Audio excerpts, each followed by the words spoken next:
Saudi আরবে Indian মুদি দোকানে বাংলাদেশি প্রোডাক্টের অভাব নেই। তো আমি এক এক করে সব প্রোডাক্ট দেখাবো যেটা হচ্ছে বাংলাদেশি প্রোডাক্ট। প্রথমে দেখাচ্ছে মশলা, দেখেন প্রাণ কোম্পানির জিরা মশলা থেকে শুরু করে মাংসের মশলা, তারপর হচ্ছে হলুদ, মরিচ, সব ধরনের মশলাই এই ইন্ডিয়ান বাকালায় আছে। তো এছাড়া আরো বিভিন্ন ধরনের বাংলাদেশি প্রোডাক্ট আছে, আমি দেখাবো এক এক করে। তো ভিডিওটা ভালো লাগলে অবশ্যই আমার এই পেজটা ফলো দিবেন। ইউটিউব চ্যানেল থেকে দেখলে পরে অবশ্যই ইউটিউব চ্যানেলটা সাবস্ক্রাইব করে রাখবেন নতুন নতুন ভিডিও পাওয়ার জন্য। সৌদি আরবের বিভিন্ন বিষয়ে আমি ভিডিও তৈরি করে থাকি, যারা নতুন বিদেশে আসবেন তাদের জন্য বেশি হেল্পফুল হবে আমার ভিডিওগুলো দেখলে পরে।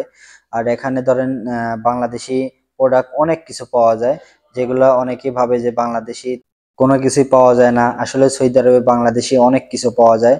আর এখানে যে কলাগুলো, এই কলাগুলো কিন্তু কেজি করে বিক্রি করে। আর এটা হচ্ছে ইন্ডিয়ান একটা মুদি দোকান, এখানে ইন্ডিয়া কেরালা।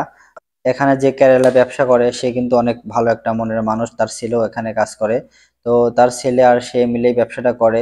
তো আমাদের সাথে অনেক ভালো ব্যবহার করে, আর হিন্দি বলতে পারে, এমনকি বাংলাও বলতে পারে, আর আরবি তো বলতে পারবে। আরবি এখানে ব্যবসা করে, যেহেতু আমরা আরবি ভাষাও কথা বলি, হিন্দি ভাষাও কথা বলি।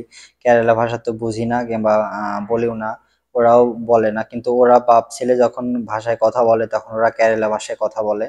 তো যাই হোক, এখানে বিভিন্ন ধরনের ঠান্ডা আইটেম আছে। সৌদি আরবে তো অনেক গরম, এইগুলো জুস টাইপের সবকিছু বেশি আছে। এখন থেকে বাংলাদেশি পান কোম্পানি চেনাচুর, দেখেন এখানে হচ্ছে মুড়ি, ঝালমুড়ি যেটা আছে পান কোম্পানির, এটা এখানে আছে 1 টাকা করে বিক্রি করে, বাংলাদেশি টাকায় 32 টাকা পড়ে।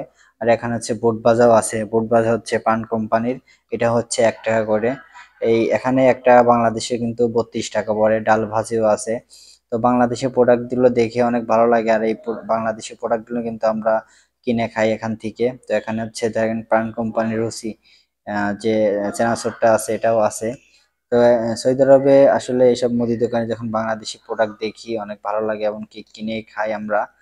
এইটুকু দোকানে নিত্য প্রয়োজনীয় সবকিছু পাওয়া যায়, সবকিছু এভরিথিং পাওয়া যায়। তো এখন দেখা হচ্ছে সৌদি আরবের বাংলাদেশি মুড়ি। আমরা হচ্ছে এই মুড়ি দিয়ে ইফতার করছিলাম গেল রমজান মাসেও, মানে প্রত্যেক রমজানে এই বাংলাদেশি মুড়ি দিয়ে ইফতার করি, আর এমনিতেও কিনে আমরা মুড়ি মাখাই রুমে। তো আমরা হচ্ছে এই প্রবাস জীবনে অনেক কষ্ট করি, তো আপনারা অবশ্যই পাশে থাকবেন।